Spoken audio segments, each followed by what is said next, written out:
Dead सी में पाए जाने वाले कुछ ऐसे खतरनाक पायरेट्स जो आसपास से जाने वाले बड़े बड़े जहाजों को पूरी तरीके से लूट डालते, और अगर गलती से किसी ने उनके अगेंस्ट जाने की कोशिश की तो वो अपने एडवांस वेपन की मदद से उनकी जहाज की धज्जियां उड़ा देते। इस एडवेंचरस कहानी की शुरुआत होती है डेड सी को दिखाते हुए, जहाँ चारों तरफ सिर्फ और सिर्फ पानी दिखाई दे रहा था। अब उसी डेड सी के बीच में हमें एक शिप दिखाई देती है। ये शिप तो कुछ व्यापारियों की थी जो कुछ काम के लिए दूसरे आइलैंड पर जा रहे थे, लेकिन उन सभी को क्या अंदाजा कि आगे चलकर क्या होने वाला है। सारे वर्कर्स उस शिप पर मौजूद थे और अपना अपना काम कर रहे होते हैं। अब उस शिप का एक कैप्टन होता है जिसका नाम जैक था। जैक ने अब तक कई सारे कठिन मिशन को अच्छी तरीके से कंप्लीट किया है। हालांकि डेड सी में कोई जाता नहीं, लेकिन जैक ने इस बात की जिम्मेदारी ली, इसीलिए सभी लोग उसके साथ आ गए। लेकिन डेड सी जितना सिंपल दिखता है उतना है नहीं। जैसे तैसे जैक इंस्ट्रक्शंस दे रहा था तो वो आगे बढ़ते जा रहे थे, लेकिन तभी उनका एक आदमी कहता है कि कोहरे में से कोई तो हमारे पास आ रहा है। सभी ये बात सुनकर एकदम चौंक जाते हैं और जैक ने भी उस चीज को नोटिस किया। सामने की तरफ उन्हें दूरी पर कोहरा तो दिखाई दे रहा था, पर धीरे धीरे उसके अंदर से एक बड़ी सी आकृति सामने आती है। गौर से देखने के बाद पता चला कि वो किसी पायरेट्स का जहाज है जो ऑब्वियसली उनके ऊपर अटैक करने के लिए आ रहा है, और अगर उन्होंने इस कंडीशन पर कोई कदम नहीं उठाया तो उनकी जहाज पूरी तरीके से तहस नहस हो जाएगी। जैक उस कंडीशन को अच्छी तरीके से स्टडी करके कुछ कर पाता, इससे पहले पायरेट्स की शिप ने उनके ऊपर हमला कर दिया।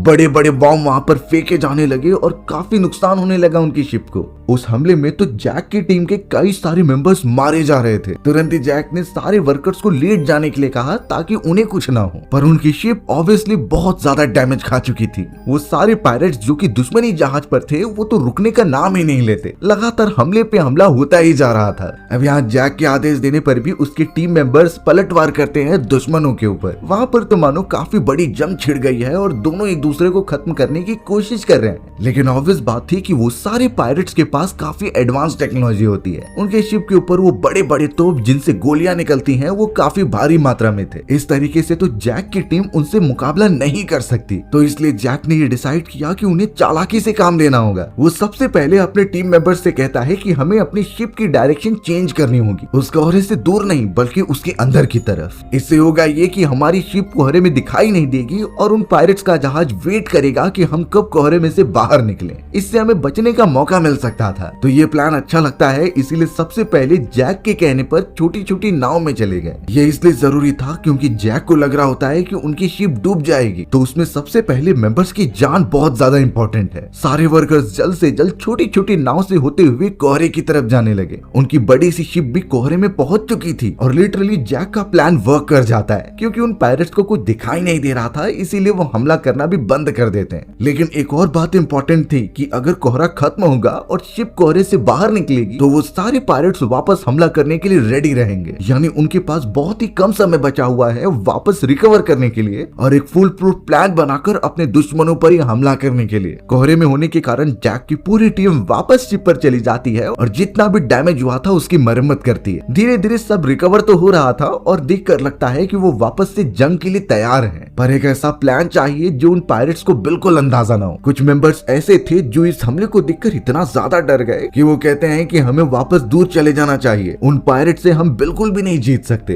पर जैक, जिसमें हिम्मत बहुत ज्यादा थी, वो इसे मना करता है। वो कहता है कि अगर हमने इससे फाइट बैक नहीं किया तो कभी भी व्यापार के लिए यहाँ पर नहीं आ पाएंगे और ये पायरेट्स और भी लोगों पर इसी तरीके से हमला करते रहेंगे। यानी उन लोगों को इसका मुंह तोड़ जवाब तो देना ही होगा। जैक उस पूरी जगह का मैप देखता है और एक अच्छा प्लान बनाने के लिए रेडी हो जाता है। वहीं उसकी शिप के ऊपर कई सारे मेंबर्स ऐसे थे जो काफी घायल हो चुके होते हैं, उन्हीं का इलाज लगातार चल रहा था। अब वहाँ पर एक लड़का होता है जिसके हाथ पर भारी चोट लग गई होती है। उसके हाथ के अंदर लकड़ी के कई सारे टुकड़े और लोहे के टुकड़े घुस गए थे। वहाँ पर एक डॉक्टर की टीम भी थी जो उस बच्चे का इलाज कर रही थी। उस बच्चे को बहुत दर्द हो रहा था और जब वो डॉक्टर चेक करने गया तो पता चला कि उसकी बॉडी में तो इन्फेक्शन फैल रहा है और अगर इस इन्फेक्शन को रोका नहीं गया तो वो मर भी सकता है। अब एक बात बता दे कि उस समय पर ज्यादा मेडिकल इक्विपमेंट्स नहीं थे, तो इसलिए डॉक्टर ने यही वे निकाला कि उस लड़के का हाथ काटना पड़ेगा। ना ही कोई एनेस्थीसिया की दवाइयां थी जिससे बेहोश कर दिया जा सके। तो यानी उस लड़के का जो हाथ काटा जा रहा था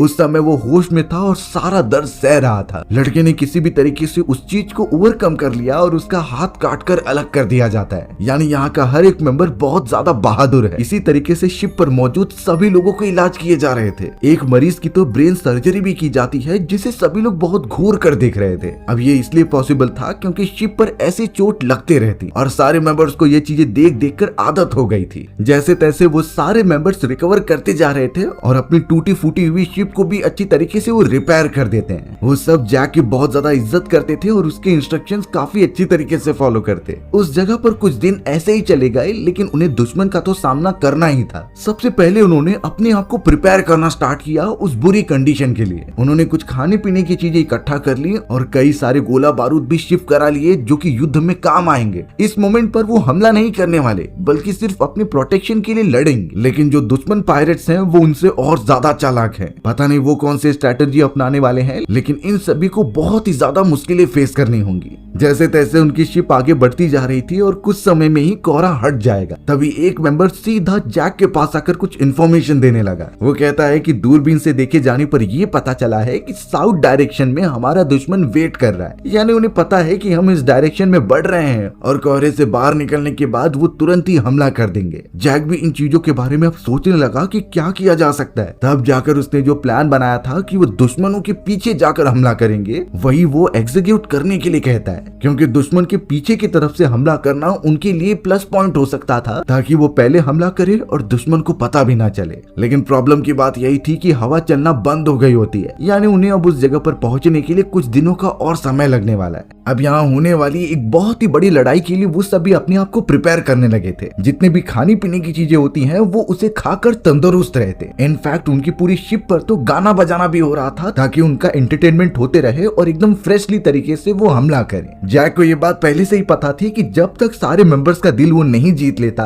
और वो पूरी तरीके से तंदुरुस्त नहीं रहते तो हम अपने दुश्मनों को नहीं हरा सकते। सबका एकजुट कर मिलकर काम करना ही बहुत इंपॉर्टेंट है। कुछ दिनों तक तो वो सब इसी तरीके से ट्रैवल करते रहे, लेकिन अब वो पॉइंट आ चुका था जहां कोहरा जल्दी खत्म हो जाएगा और जिस हिसाब से जैक ने प्लान बनाया था दुश्मनों का जहाज उन्हें दिखाई देने लगा था। यानी अब उन्हें सिर्फ एग्जीक्यूट करके उनके पीछे पहुंचना है और हमला करना है। लेकिन इस मोमेंट पर जैक को पता था कि अगर वो डायरेक्टली सामने की तरफ जाएंगे तो वो दुश्मन हमला कर देगा। इसीलिए अब उसके दिमाग में एक और प्लान आता है। उसने अपनी ही टीम के एक लड़के को दूसरे नाव पर बिठाया और उन्होंने नाव को इस तरीके से प्रिपेयर किया था कि दुश्मनों को दूर से ऐसा लगे कि ये उनकी ही शिप है रियल वाली। उस लड़के को नाव के ऊपर बिठाकर जब आगे भेजा गया तो शायद ऐसा ही होता है। वो सारे दुश्मन पायरेट समझने लगे कि यही उनकी असली शिप है। तो बिना टाइम वेस्ट किए उन्होंने अपने गोला बारूद निकाले और उस पर हमला करना स्टार्ट कर दिया। सबसे पहले उस छोटे से लड़के को रेस्क्यू कर लिया जाता है और इस वजह से पीछे की तरफ से जैक को मौका मिल गया उन पर हमला करने का। वो ट्राई कर रहे थे जितनी स्पीड हो सके उतनी बढ़ाई जाए और कैसे भी कोहरे को पार करके वो उन दुश्मनों के पास पहुंच जाए। लेकिन कहते हैं कि प्रकृति किसी के भी अकॉर्डिंग नहीं चलती। प्रॉब्लम की बात ये आ गई कि समुद्र में एक तूफान पहुंच चुका था। उस तूफान की वजह से जैक की शिप को बहुत प्रॉब्लम हो रही होती है उसे कंट्रोल करने में, और अगर ऐसा चलता रहा तो वो कभी दुश्मनों की शिप के पास पहुंच ही नहीं पाएंगे। जैक भी समझ चुका था कि ये सही मोमेंट नहीं है, इसीलिए उसने अपने आप को बैकआउट किया। कुछ दिनों तक ये तूफान चला और बाद में पता चलता है कि बारिश हो ही नहीं रही। बारिश अगर नहीं हो रही तो उन्हें पीने का पानी भी नहीं मिलेगा। डेड सी का खारा पानी पीकर वो बीमार ही पड़ने वाले थे। यही रीजन होता है कि शिप का हर एक मेंबर काफी हताश और बहुत ही प्यासा था। लेकिन अगर ऐसी कंडीशन हमारे सामने आ जाए कि हम इस तरीके की शिप पर फंस गए हैं और बारिश तो हो ही नहीं रही, हमें पीने के लिए पानी चाहिए, नहीं तो हम मर जाएंगे। कई सारे सर्वाइवर्स यही गलती करते हैं कि वो समुद्र का खारा पानी पी लेते थे। इससे होता यह है कि वो खारा पानी आपके बॉडी में और भी ज्यादा प्यास डेवलप करता है। आप डिहाइड्रेशन का शिकार हो सकते हो और बुरी बात होगी कि आपको कोई और बीमारी भी हो सकती है। मैंने पहले भी मेंशन किया है कि ऐसी कंडीशन में पानी डेवलप करने के लिए सबसे अच्छी टेक्निक होती है सोलार स्टील, जिसे कि DIY डिसैलिनेशन भी कहते हैं। इस प्रोसेस में हमें समुद्र का पानी यूज करके एक अच्छा पीने लायक पानी बनाना होता है। तो सबसे पहले तो हमें एक छोटा सा कंटेनर और प्लास्टिक के टुकड़े ले लेने। प्लास्टिक और कंटेनर के बीच में एक छोटा कंटेनर और रखना है जिसमें पीने लायक पानी जमा कर सके। उस बड़े कंटेनर में सी वाटर लेना है और उसे प्लास्टिक से ढक देना है। अगर आपको प्रोसेस जल्दी कराना है तो एक छोटा सा प्लास्टिक के ऊपर पत्थर रख दीजिए। इससे होगा ये कि समुद्र का जो पानी है उस पर सनलाइट पड़ेगी और वो वाष्प बनकर इवोपरेट होगा।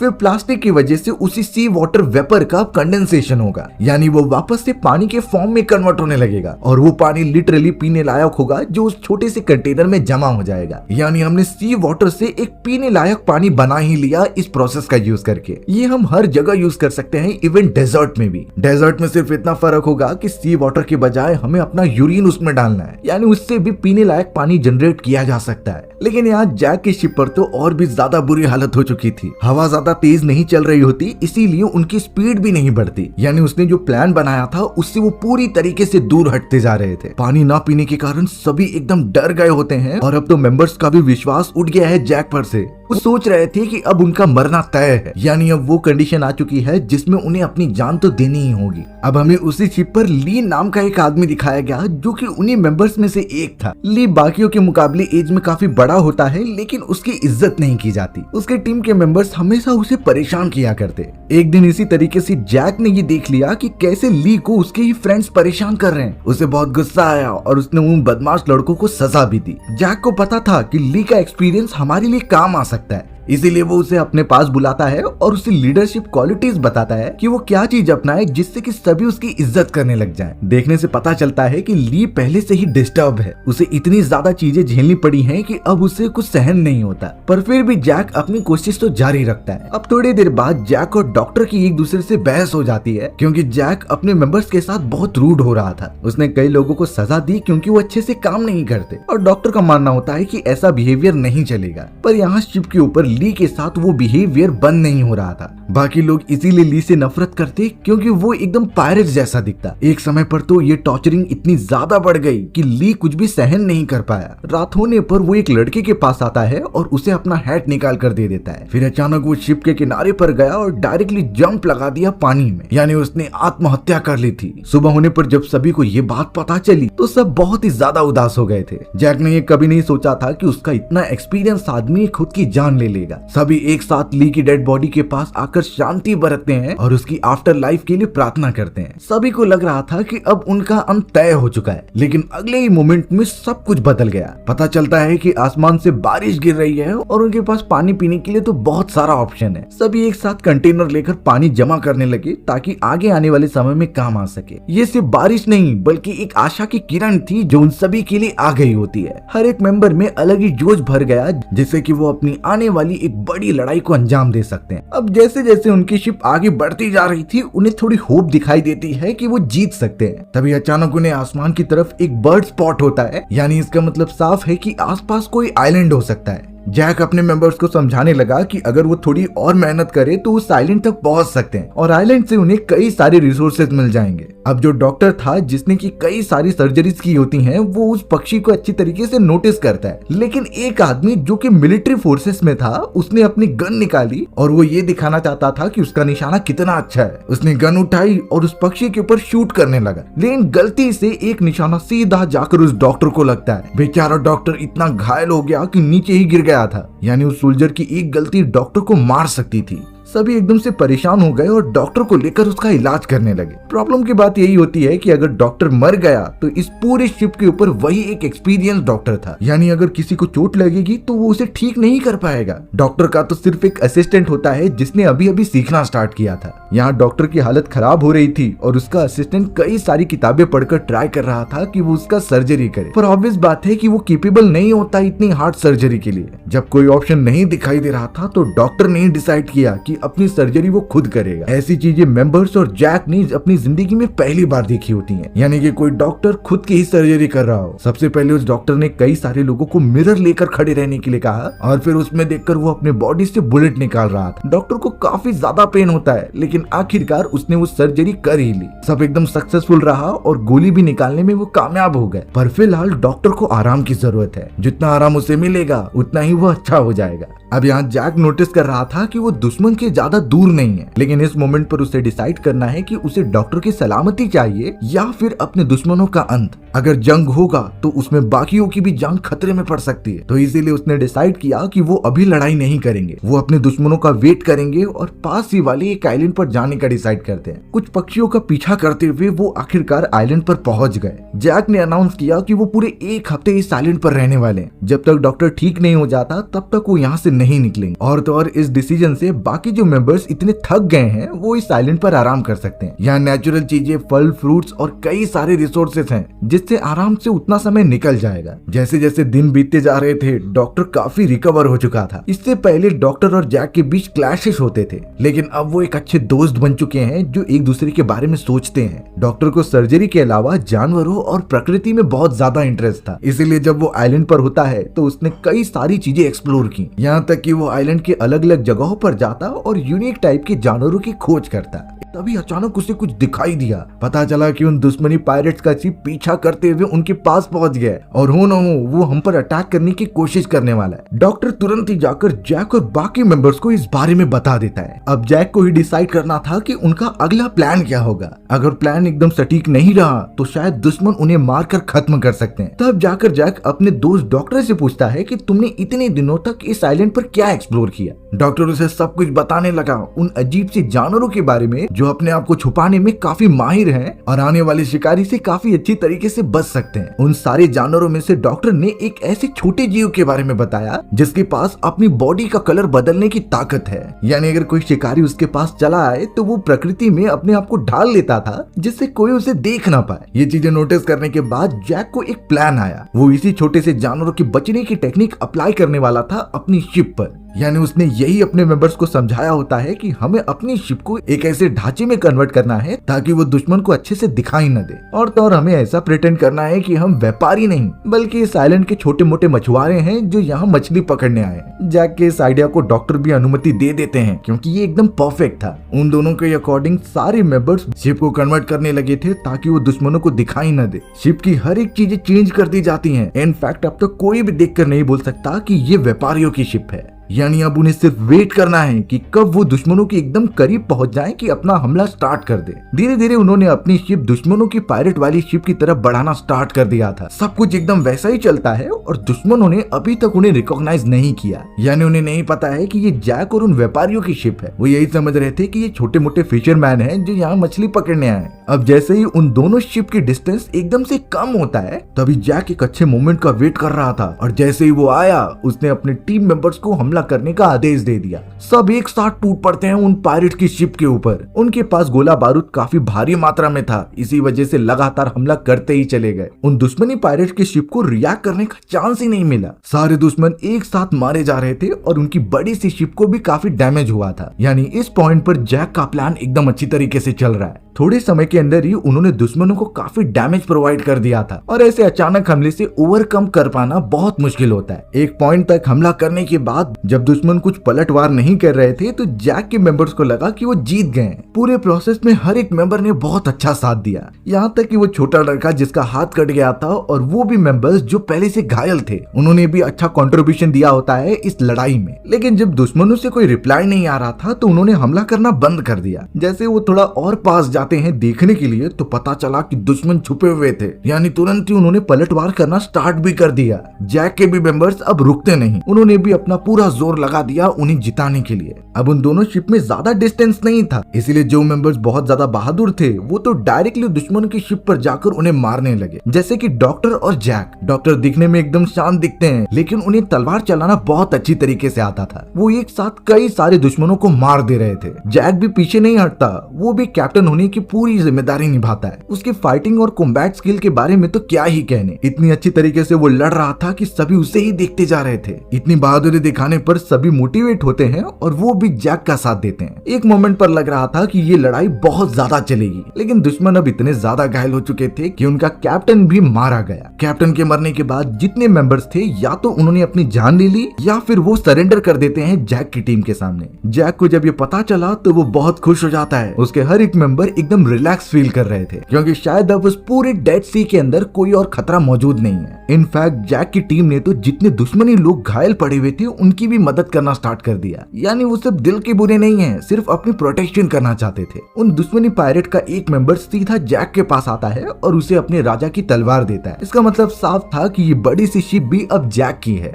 जैक अगर चाहे तो उस शिप के हर एक मेंबर को अपने टीम में शामिल कर सकता है। सब कुछ एकदम अच्छा चल रहा था, लेकिन जैक को पता होता है कि उसने इस युद्ध में अपने कितने साथियों को खो दिया है। सुबह होने पर शहीद हुए सभी साथियों को लिटाया गया, तब जाकर उसे रियलाइज होता है कि उसने क्या खो दिया है। वो तो एक तरीके तरीके से सभी को बचाना ही चाहता था, लेकिन एट द एंड उसने बहुत कुछ खो भी दिया है। शिप पर मौजूद हर एक लोग शांतिपूर्वक भावनाओं से उन सभी की आत्मा की शांति मांग रहे थे जिन्होंने इस पूरे युद्ध में अपनी जान कुर्बान कर दी।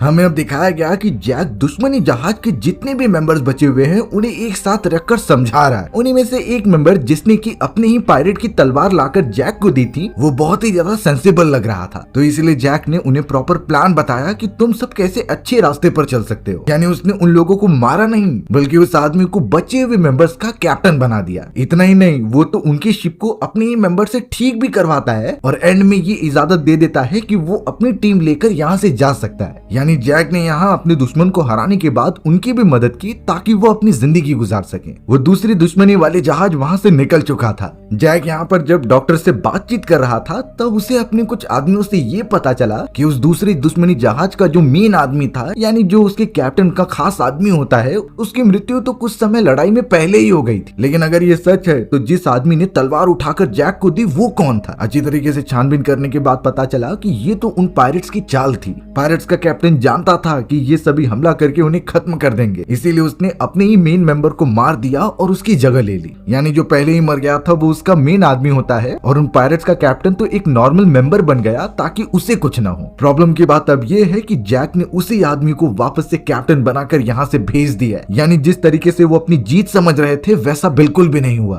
अभी भी ब्लैक सी के अंदर वो खतरा मंडरा रहा है और जब तक उसे खत्म नहीं किया जाएगा वो दूसरों पर हमला करते रहेंगे। जैक यहाँ पर एडमिट करता है कि उससे बहुत बड़ी गलती हो गई और अब वो उसे सुधारे बिना यहाँ से जाएगा नहीं। तो उसने डॉक्टर और बाकी मेंबर्स को वापस से शिप उसी डायरेक्शन में मोड़ने के लिए कहा जहाँ वो पायरेट्स की शिप जा रही है, यानी ब्लैक सी के अंदर। इसका मतलब साफ था कि फिर से एक बड़ी जंग होने वाली है। इसमें पता नहीं कौन जीतेगा, लेकिन जैक के सभी मेंबर्स उसके साथ थे। हमारी भी कहानी यहीं पर खत्म हो जाती है। सो व्यूअर्स, अगर आपको मेरा नरेशन 1% भी अच्छा लगा होगा ना तो वीडियो को लाइक एंड चैनल को सब्सक्राइब जरूर कर देना। मिलते हैं इस तरीके की मजेदार वीडियोस में, तब तक के लिए बाय बाय।